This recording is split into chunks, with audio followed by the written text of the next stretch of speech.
Hello students. Class twelfth का the gold watch का ये नेक्स्ट पार्ट है।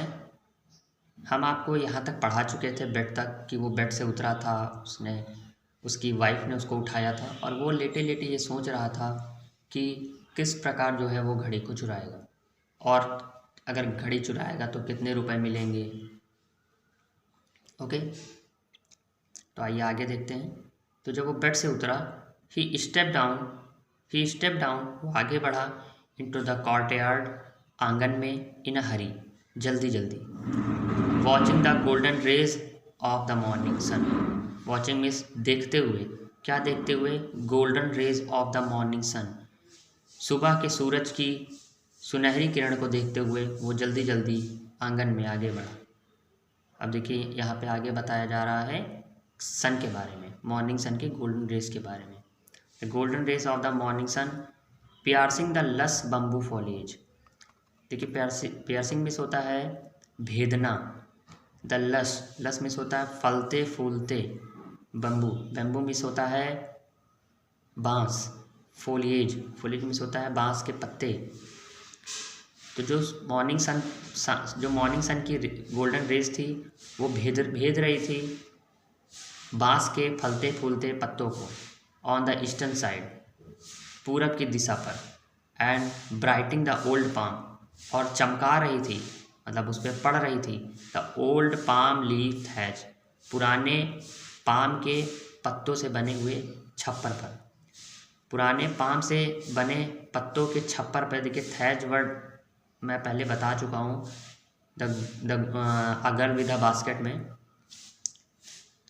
तो जो पुराने पाम के पत्तों से बना हुआ छप्पर था उस पे सूरज की किरण पड़ रही थी और ब्राइटिंग यानी चमक रही थी। वो किरण किधर से आ रही थी? ईस्टर्न साइड से आ रही थी। किसको भेजते हुए आ रही थी? बांस के फलते फूलते पत्तों के बीच से होते हुए छप्पर पे पड़ रही थी। ही वॉश्ड हिज फेस, उसने अपना चेहरा धोया, एंड हैंड्स, और अपने हाथ धोए, एज यूजुअल, जैसे वो पहले करता था। Put on his working clothes, उसने कपड़े पहने, and was about to leave for his factory, और अपने फैक्ट्री के लिए जाने वाला ही था। व्हेन, जब, हिज वाइफ, जब उसकी पत्नी ने,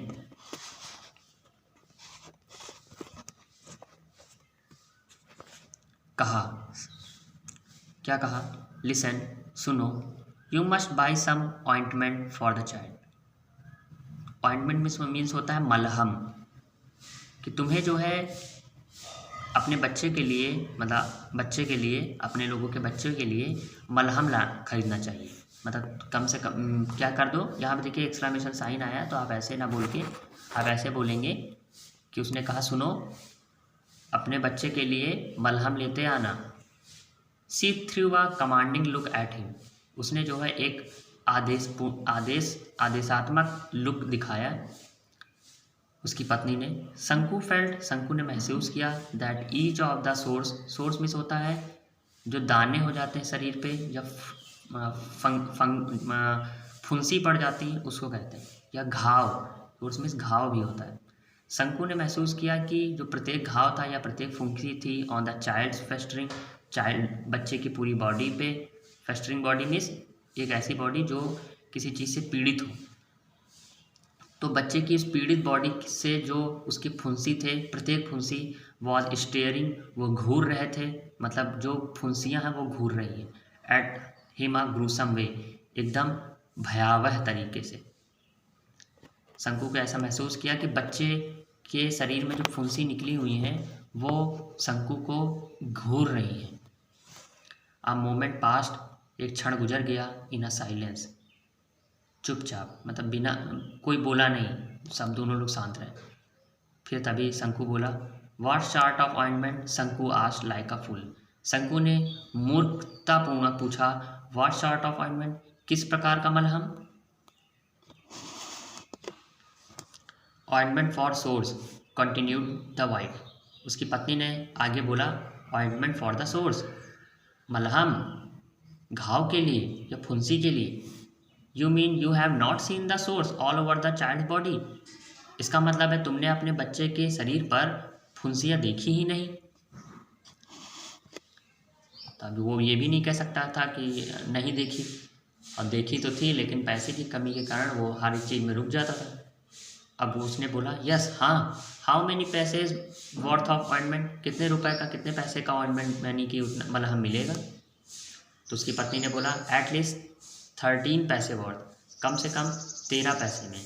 we must apply it for 3 days at least, हमें कम से कम इस मलहम को 3 दिन इस पर लगाना होगा, मतलब बच्चे पे कम से कम 3 दिन तो लगाना ही होगा। इसका मतलब है Shanku began to walk with bent hand, Shanku ने बेंट हैंड मतलब सर को झुकाकर और आगे बढ़ गया, चलने लगा, सर को झुका के आगे बढ़ने लगा और बोला प्लीज़ सुनो, सी कॉल्ड, मतलब प्लीज़ मीन्स कृपया होता है, लेकिन वो बुला रही है कि please, she called out of a soft voice, उसने एक बहुत ही सॉफ्ट वॉइस मतलब बहुत ही मृदु आवाज़ में उसे बुलाया। शंकु लुक्ड बैक, शंकु ने पीछे देखा। सी स्पोक जेंटली, उसने बहुत ही विनम्र स्वर में कहा प्लीज़ ब्रिंग 2 राइप बनानास, कृपया 2 पके केले लेते आना। अब देखिए शंकु के पास वैसे ही बहुत सारी प्रॉब्लम थी, ऊपर से मलहम भी अब उसे लाना है और 2 केले भी उसकी वाइफ मंगा रही है, और बहुत ही जेंटली वॉइस में कह रही है कि 2 पके केले लेते आना। When you come back in the evening, जब तुम शाम को वापस आना। The baby starts crying at night, बच्चा जो है रात में रोने लगता है। And I have no milk to give him, और मेरे पास दूध भी नहीं है उसको देने के लिए। She stood there pulling up her blouse with her left hand, she मतलब उसकी जो पत्नी है वहाँ स्टूड खड़ी थी, there pulling up her blouse, उसने अपने ब्लाउज को ऊपर खींचा, विद हर लेफ्ट हैंड, अपने बाएं हाथ से। उसकी पत्नी ने अपने बाएं हाथ से अपने ब्लाउज को ऊपर खींचते हुए ये बात बोली कि 2 केले लेते आना, क्योंकि रात में बच्चा रोने लगता है और मेरे पास दूध भी नहीं है उसको देने के लिए। देन शंकु नोटिस्ड हर बैली ब्लगरिंग आउट, तब शंकु ने ध्यान दिया हर बेली, उसके तोंद को, अपनी पत्नी की तोंद जो पेट था उसकी तरफ उसने ध्यान दिया, बल्गरिंग आउट, जो बाहर निकल रहा था। Was it another burden on the way, क्या कोई और बर्डन तो नहीं आ रहा है, मतलब इसका यहाँ पे ये कहने का मतलब है तो क्या कहीं और कोई बच्चा तो नहीं पैदा होने वाला है।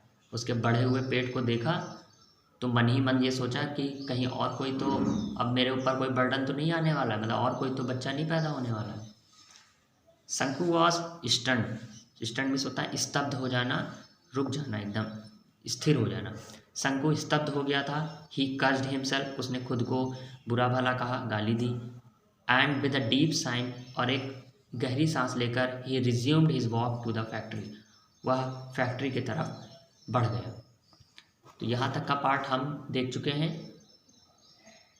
यहाँ तक पढ़ेंगे। अब नेक्स्ट पार्ट हम लोग नेक्स्ट वीडियो में पढ़ेंगे।